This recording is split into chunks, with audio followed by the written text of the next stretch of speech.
வணக்கம். அமெரிக்க அதிபர் Donald Trump வந்து மேட்மேன் ஸ்ட்ராட்டஜியை ஃபாலோ பண்ணுறதா பொலிட்டிக்கல் எக்ஸ்பர்ட்ஸ் வந்து சொல்கிறாங்க. மேட்மேன் ஸ்ட்ராட்டஜி, அதாவது பைத்தியக்கார மனிதர் ஓட கொள்கை அப்படின்ற மாதிரி வச்சுக்கலாம். ஸோ இப்போ என்ன அப்படின்னா, ஒரு எக்ஸாம்பிள் ட்ரம்ப்பை வச்சே நம்ம சொல்லிடலாம். ஈரான் வந்து நாங்கள் சொல்கிறதெல்லாம் கேட்கல அப்படின்னா, உலகத்தில் வந்து ஒரு சிவிலைசேஷனாக கருதப்பட்ட ஈரான் சிவிலைசேஷனாக கருதப்பட்ட ஒரு நாடே இருந்ததுக்கான அடையாளமே தெரியாமல் அழிச்சிடுவோம் அப்படின்னு சொல்கிறாரு. அடுத்த 2 நாளில் பார்த்தா அப்படின்னா, நான் வந்து ஒரு 15 நாளைக்கு வந்து சீஸ்ஃபயர் போர் நிறுத்தம் பண்ணுறேன் அப்படிம்பாரு.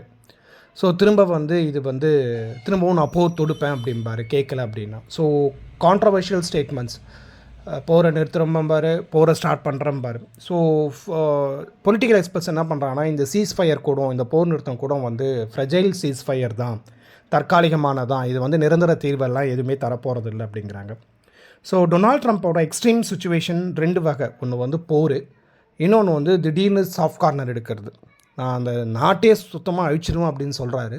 திரும்பவும் வந்து நான் போர் நிறுத்தம் அறிவிக்கிறேன் அப்படிங்கிறாரு. ஸோ 2 எக்ஸ்ட்ரீம் லெவலில் இருக்குது.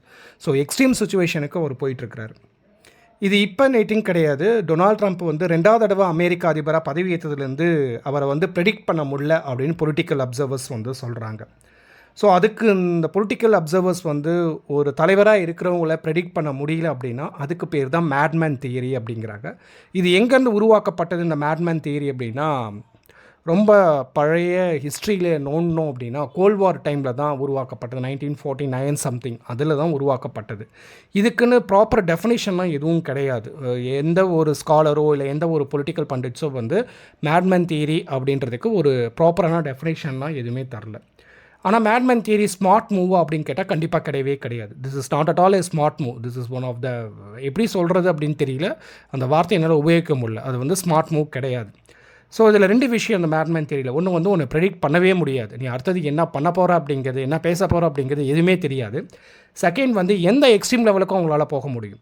ஓகேங்களா? இப்போ இந்த அமெரிக்கா வந்து இந்த வார் தொடுத்துருக்குதுல்ல, ஸோ இதனால் வரக்கூடிய அந்த எக்கனாமிக் லாஸு, எவ்வளோ காசு செலவாயிருக்கு, அதை பற்றியெல்லாம் எனக்கு கவலை கிடையாது. போர் போயிட்டே தான் இருக்கணும் அப்படின்னு சொல்கிறது. So unable to predict first weakness. Second weakness வந்து can go to any extreme level. So இருந்த அமெரிக்க அதிபர்லே வந்து டொனால்ட் ட்ரம்ப் மாதிரி ஒரு மேட்மேன் தியரியை யாருமே சஜஸ்ட் பண்ணலை அப்படின்ற மாதிரி பொலிட்டிக்கல் அப்சர்வர் சொல்கிறாங்க. இது வந்து அவர் வந்து தன்னை ரொம்ப புத்திசாலியாக, அதாவது அடுத்தது என்னுடைய மூவ் யாருக்கும் தெரியாது அப்படின்ற மாதிரி அவர் கணிக்கிறார்.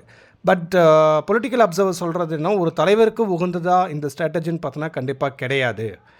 இது வந்து ஒரு நாடு வந்து இன்னொரு நாடு மேலே போர் தொடுக்கிறதுன்றது தப்பு. பட் இதை வந்து இது எப்போ முடிவுக்கு வரும் தெரியாமே 2 நாடுமே இருக்கிற பட்சத்தில் உலகத்தில் இருக்கிற அத்தனை நாடுமே பதட்டத்தில் வச்சுருக்கிறதுங்கிறது இன்னும் மிகப்பெரிய தப்பு அப்படிங்கிறாங்க. இதில் அமெரிக்கா மக்களுமே ட்ரம்ப்புக்கு எதிராக நிறைய கோஷங்கள், நிறைய ஆர்ப்பாட்டங்கள் நடத்தி கொண்டு தான் இருக்கிறாங்க. அதனால் மீடியாவில் வெளியே வராமல் அவங்க எல்லாமே கண்ட்ரோல் பண்ணிகிட்ருக்காங்க. எல்லா நாட்டிலுமே மீடியா கண்ட்ரோல் அப்படிங்கிறது இருக்கும் பழக்கு. ஆளுங்கட்சிக்கு ஆதரவாக தான் இருந்தாகணும் பழக்கு. எல்லா நாட்டிலுமே மீடியா அப்படி தான் இருக்கும் பழக்கு. ஸோ இந்த மேட்மேன் தியரி இது ட்ரம்ப்புக்கு கை கொடுக்குமா அப்படிங்கிறது தெரியல. வெயிட் அண்ட் வாட்சா இல்லை என்ன அடுத்தது இப்போ என்ன ஸ்டேட்மெண்ட் சொல்ல போகிறாரு அப்படிங்கிறதும் தெரியல. 2 வாரத்து வரைக்கும் வெயிட் பண்ணுவாரா, இல்லை 2 வாரம் முடியறதுக்குள்ளே திரும்பவும் நான் போர் தொடுக்க போகிறேன்னு சொல்லிட்டு போரை தொடுக்க போகிறாரா அப்படிங்கிறதுமே யாருக்குமே தெரியல. ஸோ ஈரானுமே எல்லாத்துக்குமே தயாராக இருக்கிற மாதிரி தான் இருக்குது. ஸோ இவர் ஒழுங்காக ஒரு மாரலாக இருந்தார்னா பிரச்சனையே கிடையாது. இதில் வரை ட்ரம்ப்புக்கு வந்து நான் போரை நிறுத்துறேன்ற நோபல் பீஸ் ப்ரைஸ் வரை வேணுங்கிறாரு. இது அவர் பேசுகிறது செய்கிறது எல்லாமே பேரடாக்ஸ்லேயே, எல்லாமே 2 எக்ஸ்ட்ரீம் லெவலே கொண்டு போயிட்டு இருக்குது. This is all about the madman strategy or madman theory. Thank you for watching.